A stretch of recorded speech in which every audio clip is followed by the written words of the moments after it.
حضرت عمران کے ہاں اولاد نہیں تھی، ان کی زوجہ حضرت حنہ سلام اللہ علیہا، پیغمبروں کا خاندان ہے، پیغمبروں کی صحبت ہے، تو وہ بھی صبر شکر کر کے اللہ کی رضا پہ راضی تھی۔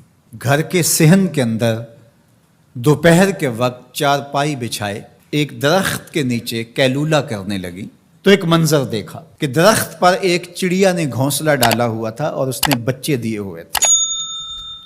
وہ کہیں سے اڑ کے جا کے دانہ اٹھا کے لاتی اور بچہ چونچ کھولتا اور ماں اس کی چونچ میں دانہ ڈال دی۔ چڑیا کے بچے کے ساتھ چڑیا کی محبت کو دیکھا تو حضرت حنہ کا دل چوٹ کھا گیا اور بارگاہ عزدی میں عرض کی، مالک تو نے جانوروں کو بھی بچے دیے ہیں اور وہ ان سے پیار کر رہے ہیں، تیرے دربار میں کیا کمی ہے اگر تو مجھے اولاد عطا کر دے۔ دل چوٹ کھا گیا، دل کی اتھا گہرائیوں سے دعا نکلی، عرش تک جا پہنچی۔ اللہ نے حضرت حنہ کو کرم نوازیوں سے مولا مال کر دیا۔ حضرت حنہ نے کہا، اے اللہ جو میرے بطن میں ہے میں تیرے گھر کے لیے اس کو وقف کرتی ہوں۔ جب ولادت کے لمحے آئے تو حضرت حنہ زوجہ عمران نے بیٹی کو جنم دیا تو پریشان ہو گئیں کہ مالک یہ تو بیٹی ہے، میں نے تو اس کو مسجد اقصیٰ کے لیے وقف کیا ہے اور وہاں سارے مرد ہیں، ایک لڑکی جب جوان ہوگی تو اس کو وہاں کیسے چھوڑ سکوں گی، منت میری کیسے پوری ہوگی۔ بہت پریشان ہوئی منت کی تکمیل کا سوچ کے کہ مالک یہ تو بیٹی ہے۔ آواز آئی، پریشان ہونے کی ضرورت نہیں حنہ، جو تو نے بیٹی جنم دی ہے ایسے تو بیٹے بھی نہیں ہوتے۔ اس بیٹی کا نام کیا رکھا گیا؟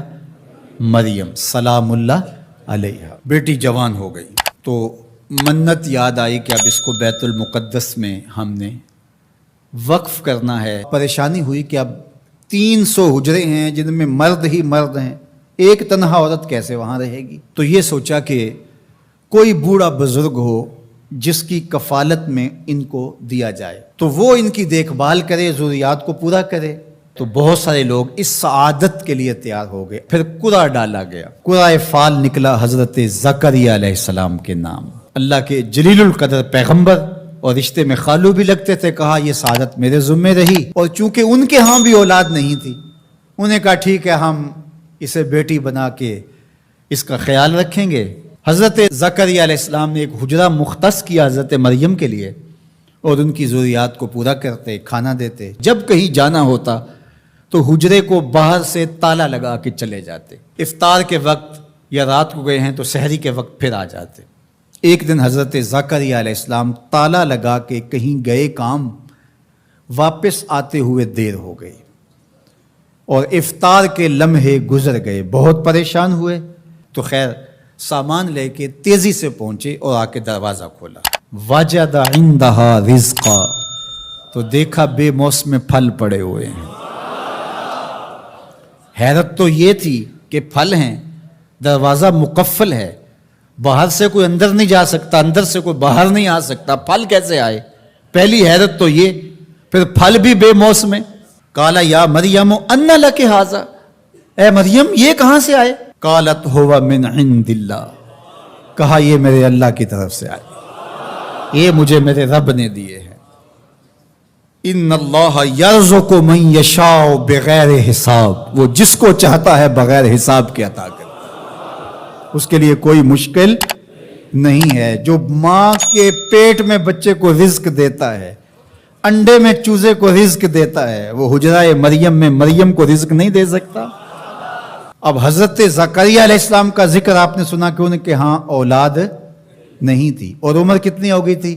120 سال، اور آپ کی زوجہ کی عمر 100 سال ہوگی، تو اب تو امید بھی ختم ہو گئی اولاد کی۔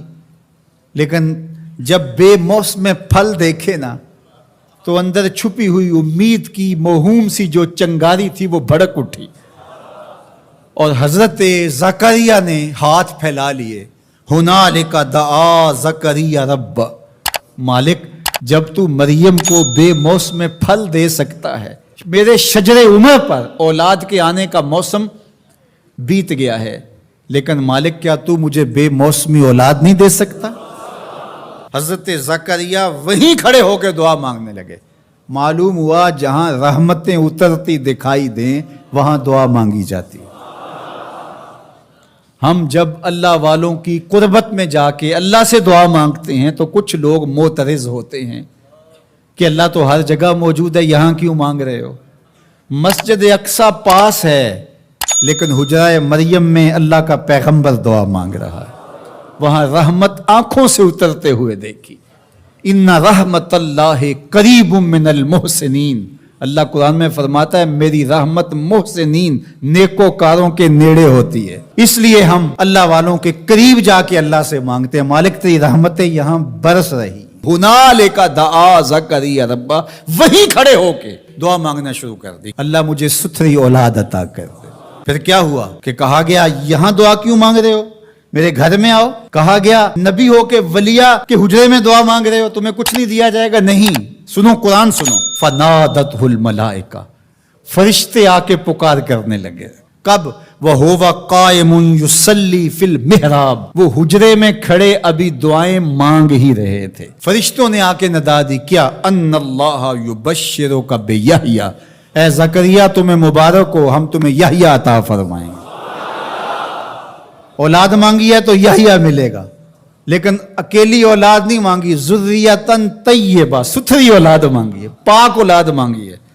تو مصدقاً بکلمۃ من اللہ وسیداً وحصوراً ونبیاً من الصالحین، جو بیٹا دینے والے ہیں وہ کلمت اللہ کی تصدیق کرنے والا ہوگا، سردار ہوگا، عورتوں سے الگ رہنے والا ہوگا اور پیغمبر ہوگا۔